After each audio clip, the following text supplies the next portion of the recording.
today is the day that I'm going to marry the man of my dreams, the man I've been praying for, the man of God's dreams for me, actually. Today, I'm going to marry him. We're going to consecrate ourselves to the Blessed Mother, and we're going to begin a new life as one.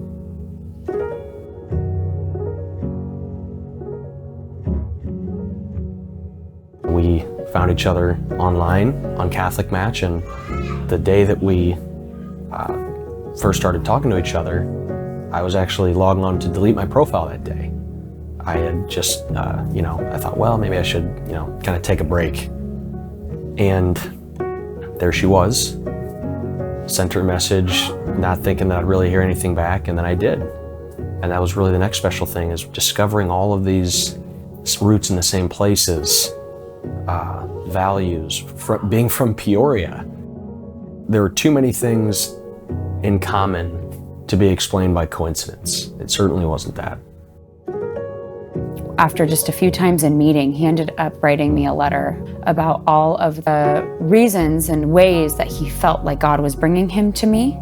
And when I read that letter, I was shocked, because in this letter, even though we had just met a few times, he had quoted many different parts of the journal that I had been writing for most of my life. In that letter, he said to me that a greater a woman's commitment to goodness, truth, beauty, the more a man must strive to be worthy of her. That's the first quote that's on my journal that I ever wrote. I had always strived, I'm still striving, to be a woman who will make a man want to get closer to God, to get closer to me. When he gave me that exact quote and he said, "I've never wanted to get closer to God since I've met you," it hit me that we were on the same wavelength with how we wanted our relationship to be. The interlocking puzzle pieces that we share with each other in our faith is the core of everything. And it is from that everything else happens. For us, for our parents, our grandparents, everyone. And we are so excited to share in that.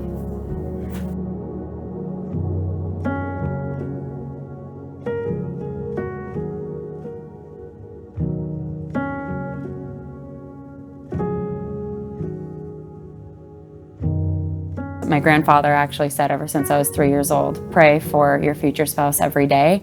Pray for your strength and purity, his strength and purity in your future marriage, in your future family. So as a little girl, I was like, okay, I want a relationship like my grandparents. Let me do that. I realized I wanted an outward sign of a reminder of my commitment to my future spouse. So I got a ring. It was a gold ring that I knew I could eventually melt down. And when I wore it, it was a good way for me to just pray for him, see him.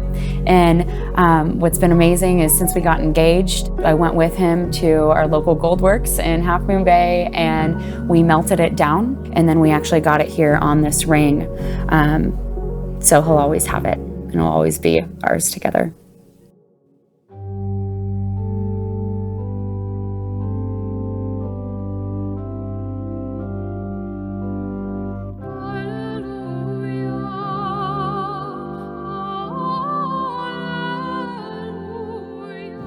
I urge you, brothers and sisters, by the mercies of God, to offer your bodies as a living sacrifice, holy and pleasing to God, your spiritual worship. Do not conform yourselves to this age, but be transformed by the renewal of your mind, that you may discern what is the will of God, what is good and pleasing and perfect. Let love be sincere. Hate what is evil. Hold on to what is good. Love one another with mutual affection. Anticipate one another in showing honor.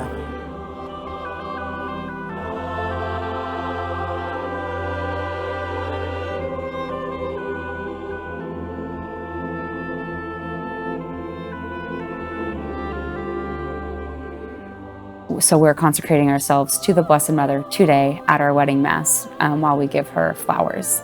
We also thought it'd be appropriate to engrave the words Totus Tuus on both of our wedding rings.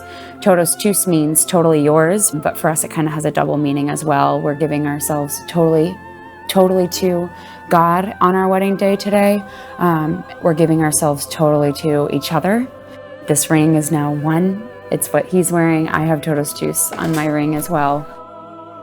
And so we'll always be able to look back on this day and know that we truly became one as a couple, and we gave ourselves to the Blessed Mother.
Fulton Sheen says there are causes and effects of love, and the first cause of love is goodness.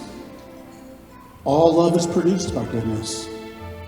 Your goodness has produced much love, and will produce so much more now living in a sacramental marriage.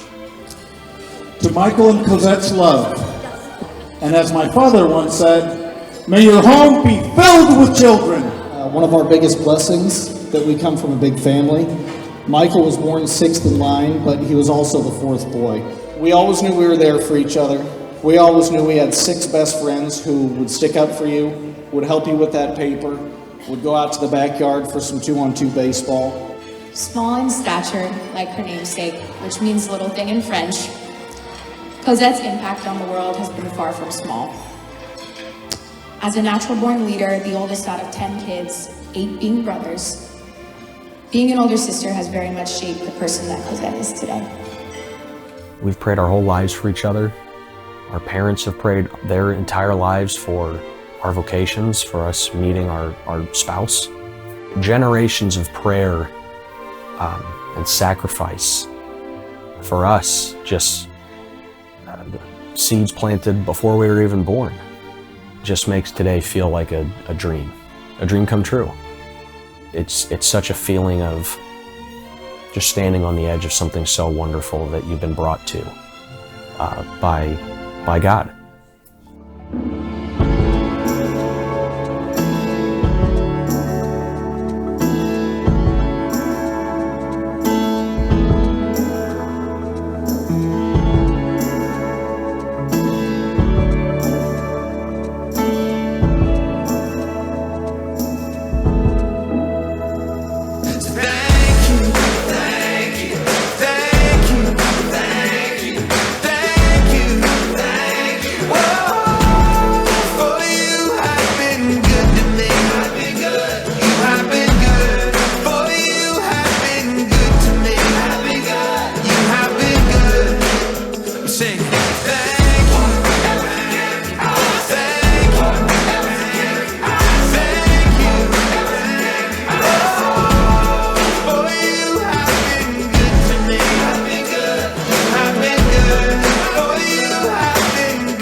loud, sing it together. Come on, sing it out, sing it loud so we can remember. Come on, sing it out, sing it loud so we can remember. So I can remember, so I can remember. Come on, sing it out, sing it loud, sing it together. Come on, sing it out, sing it loud so we can remember. Come on, sing it out, sing it loud so we can remember. So I can remember, so I can remember.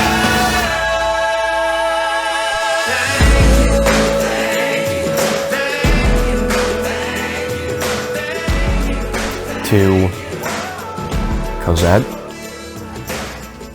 you are, without a doubt, the greatest gift I've ever been given in my life. And I will never forget that. And I will work every day as hard as I can for you in anything that I can, with all of my heart. I love you very much.